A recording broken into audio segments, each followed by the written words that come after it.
Hello and welcome to the programme. So, Volodymyr Zelenskyi has been sworn in as the 6th president of Ukraine. The inauguration ceremony was held on Monday. He won the election in an April 21st runoff with more than 73% of the votes. The new president has plans to dissolve the parliament and called for the dismissal of the head of the security service, the Minister of Defence, who's already handed in his resignation, and also the prosecutor general as well. Now, to discuss this and more, we're joined in the studio today by Paul Niland, a political commentator and public activist. Hi, Paul. Thanks for coming in. Thanks again for inviting me. Hopefully you'll do most of the talking today because I'm losing my voice at the moment. But I'm sure for that. I'm sure you've been watching the inauguration today and been looking at the comments online. So from what you've seen, what did you think of it? Because it seemed quite unconventional at the start, with Zelensky sort of running down the aisle almost like it was a talent show, high-fiving people and doing selfies and that sort of thing. So what did you think? Do you think it was a realistic picture, or is it sort of a big show? I think we're going to see, obviously, a very different kind of presidency. Poroshenko has been very formal in his approach to the job, and Zelensky he's a showman. He's an actor. He's a comedian. We don't know what we can expect from his presidency. We know less because we haven't really seen many of his plans for office yet revealed. There was supposed to be a list of things that he wanted to accomplish in his first 100 days. And I remember seeing a couple of weeks ago somebody saying that the list was basically 95% done. Well, I haven't seen it published. I mean, he, as you said in your intro there, he came out strongly in Parliament when he was inaugurated today, demanding the resignation of several people. We can understand in some cases why. I mean, Lutsenko, the prosecutor general, has been a very controversial figure. We know that we have a problem here in Ukraine with rule of law, and a big element of that is that the court system is, fundamentally corrupt. The number of honest judges that we have would probably be in single figures in percentage terms.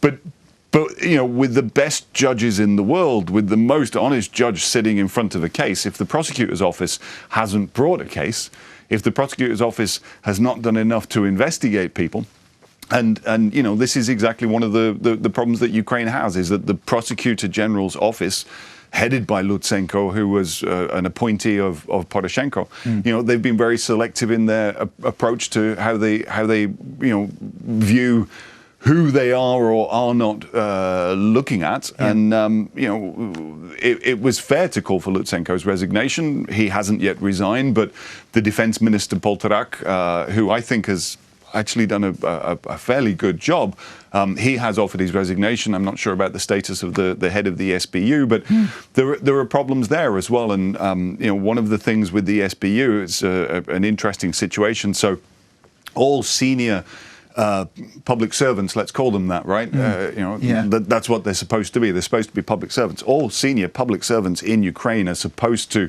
provide electronic declarations of their assets, of their wealth. And the SBU, again, with the backing of the courts, has been successful in lobbying to not publish those asset declarations. And, the argument that they made is, it's for secrecy of people who are in the field. That would make sense, but the very public figures who lead the SBU, they're not doing any secret operations, right? So it was kind of absurd. So, the new broom is sweeping clean. The jury is still out. They're still forming their image, really, of who's going to be in these crucial positions of defence and security. We still don't know. Also, foreign policy as well, because Klimkin also wrote his letter of resignation recently. He did, and it's interesting with Klimkin, actually, and I think, yes, it's very important that Ukraine has now inaugurated a new president. It's very important that the elections were free and fair. It was very important to note that there was a resounding message that came from the electorate. But with specifically former Foreign Minister Klimkin, he said that he intends to go into Parliament now, and he hasn't declared which party he wants to go with.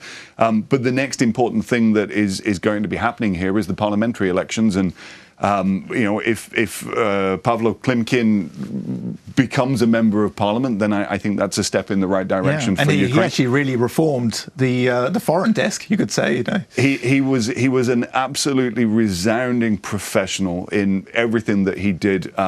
He worked ridiculously long hours as well. I know some people in the foreign ministry, and I've heard the tales of late nighters being there until 2 o'clock, 3 o'clock in the morning when it was necessary, right? Klimkin did a fabulous job, but now he's looking to go into parliament, and the next thing I suppose we should discuss is when are the parliamentary elections going to be? Well, exactly. And that's when it gets very confusing, because there's a lot of twists and turns in this now. Just a couple of days ago, we had one of the parties in the ruling coalition. I say the coalition on paper, because often actually there's a lot of toing and froing in this particular coalition. But Narodny Front, they left. So that means that they have a weaker position now in the parliament. And also Volodymyr Zelenskyi, he's also announced that he plans to resign. Obviously, the Rada has to still accept this as well. So it leaves us quite in an interesting position, really. What's going to happen next? It's a vacuum, isn't it? At the moment, this is what's being created, and it's worrying. What I would like to see from President Zelensky, and I'd like to see it very, very soon, is who are his nominees to be put into these positions? Who will he appoint as the foreign minister? Who will he appoint as the very important head of the prosecutor's office?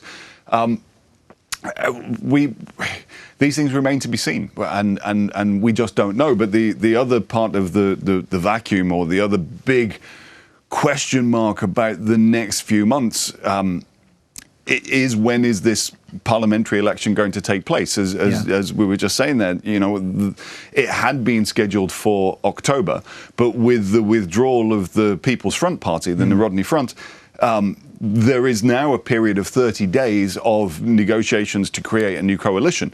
During that period, as I understand it, Parliament cannot be disbanded.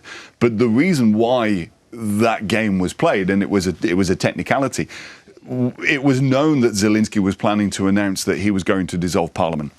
And so they triggered this new coalition discussion, because that 30-day period to discuss and agree the new coalition then means that we would be inside a period of 6 months from when the regular scheduled parliamentary election had been set for. And so according to the law, Parliament cannot be dissolved within 6 months of a scheduled parliamentary election. So, is he going to do it by decree? And if he does, the thing that worries me, that really worries me, is that we have an untested president.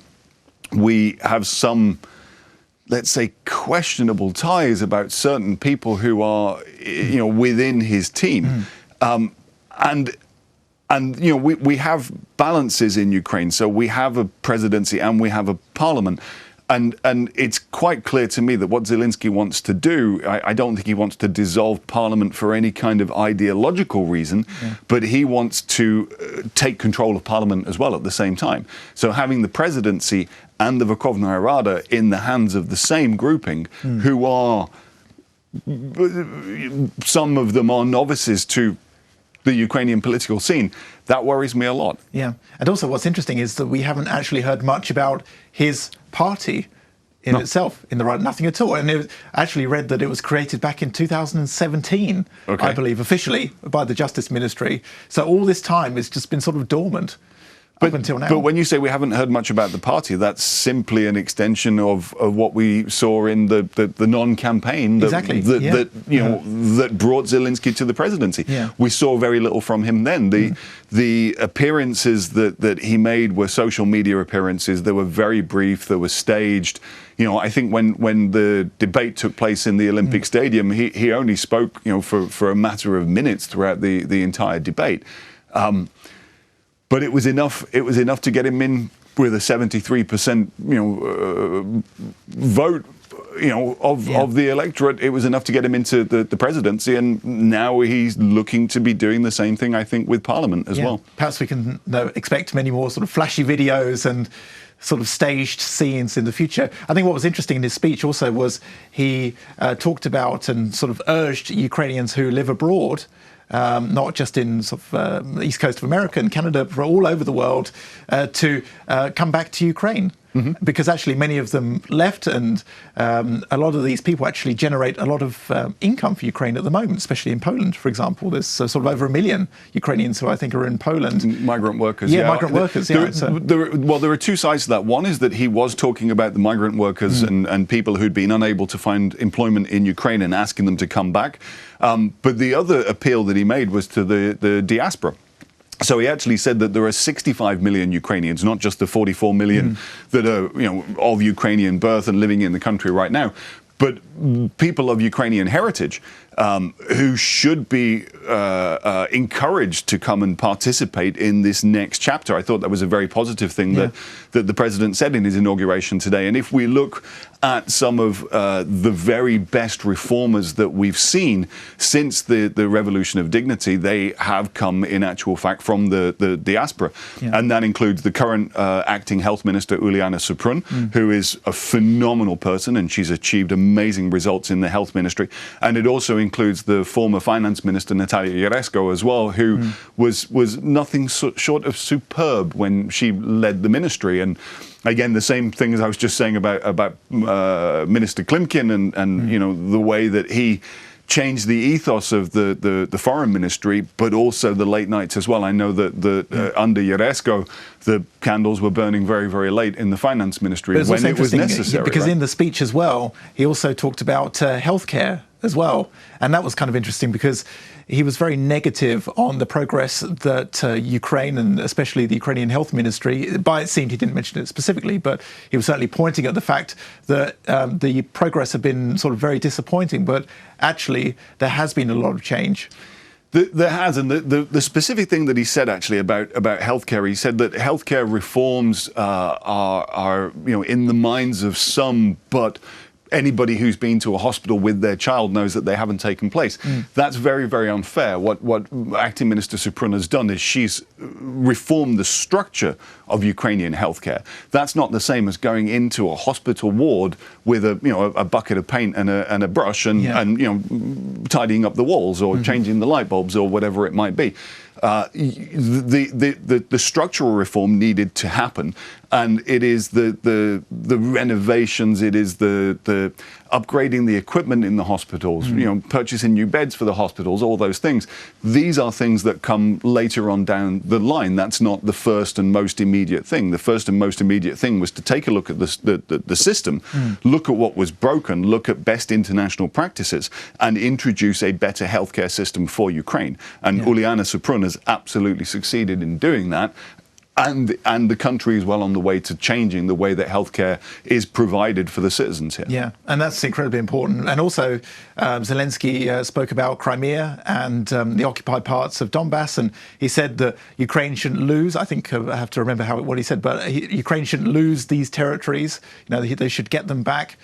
So that was interesting because he says that they were lost, but actually they're Ukraine's territories already. Again, there was a nuance in there. Yeah. So he what he said was lost was he was talking about the conscience, or people talk about this battle for hearts and minds, right? I think that's true, though, isn't it?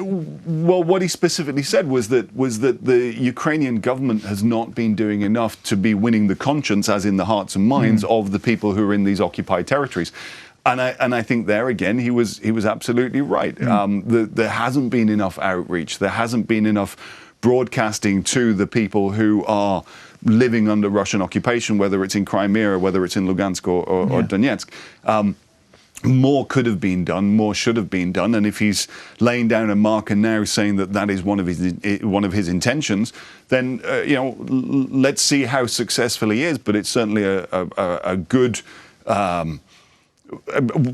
One of his first good promises that I've seen coming out of him, because it is necessary to regain control of those territories. The people there need to understand that they're valued as Ukrainian citizens, and this was one of the points again that the president made in his inaugural address. He was talking about people from all over Ukraine, whether you're in Simferopol or Lugansk or Chernihiv, or he listed off a bunch of cities north, east, southwest, right? And said we're all Ukrainians. There is no lesser or greater Ukrainian. We are all Ukrainian, full stop, right? I mean, I think that's very interesting, but sort of the journalist part of me says that there's no real plan. Again, we haven't seen any plan about how this could happen. So, for example, we talk about broadcasting. A lot of the broadcasting signals in the past from Ukraine have been jammed. Yeah. So is that Ukraine's fault? Or, I mean, can the ministry or any particular public body do more to stop this? I mean, that's a very difficult question in terms of returning Crimea.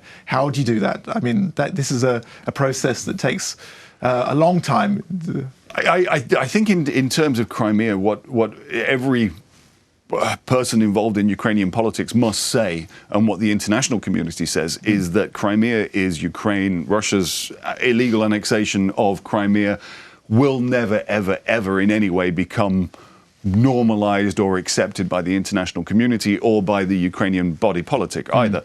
How do you return Crimea, which has been turned by Russia into a fortress? They've massively doubled down, tripled down on the military capacity that they already had there. It is now one large Russian military base. The situation in the east is somewhat different, and that territory has never been formally annexed by Russia, although de facto it is under Russian control, and Russia's now in the process of handing out passports there as well. We know that this is something that's happened recently too. Yes, you're right that the broadcasting signals into those occupied territories have been blocked by the occupation authorities. Get better boosters. I remember seeing a story 6 or 8 months ago that stronger transmission towers were being put close to the contact line. Yeah. Why didn't that happen 3 years ago? Yeah. We knew what they would do. We knew that they would try to block Ukrainian broadcasting.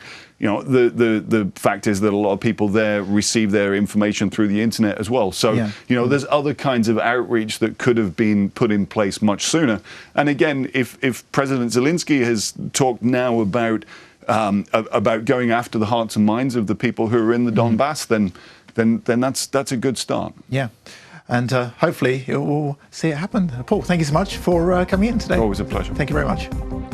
So that was Paul Niland, a political commentator and public activist. Thanks for watching, and stay tuned for more here on UATV.